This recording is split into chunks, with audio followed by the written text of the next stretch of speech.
सब का से दुनू हाथ जोड़ी भूलिह ना बतिया हमार हो।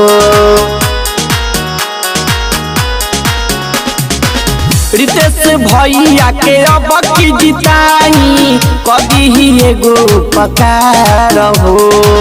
देई के भोटवा के सपोटवा इहे बा हमरो राय कि अपना रितेश भैया के दिही अखिवाद बना कि अपना रितेश भैया के दिही अखिवाद बना कि अपना रितेश भैया के।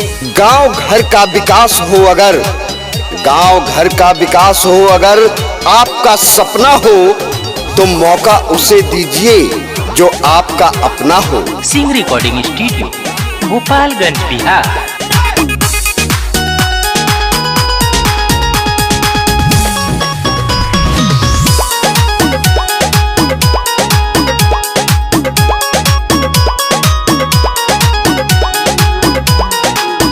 हमर बावे इनी होरा कहतानी कर जोड़ा अखिवाद बना दी रितेश भैया के मोरा।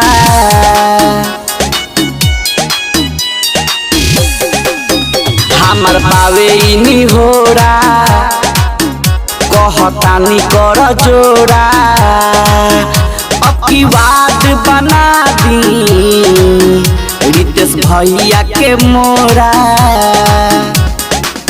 सेवा में सब रहेले हरदम लागल बनी के सब को सहाय कि अपना रितेश भैया के दिही अखिवाद बना कि अपना रितेश भैया के दिही अखिवाद बना कि अपना रितेश भैया के।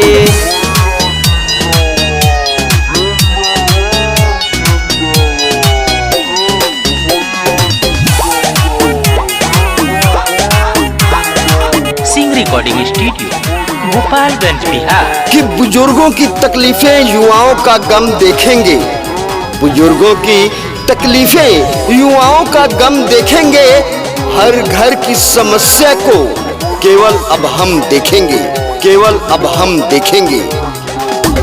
आपन सिरावा नवा के रउआ दुआरा पया के मांग तारे एगो भोटवा दिल में आसारा लगा के।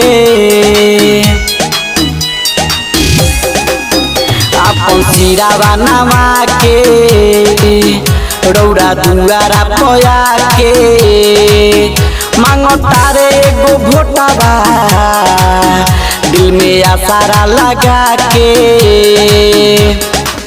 एहो भैया भाभी सुनो एहो चाचा चाची गिरी चरण दी उठा कि अपना रितेश भैया के दिही अखिवाद बना कि अपना रितेश भैया के दिही अखिवाद बना कि अपना रितेश भैया के।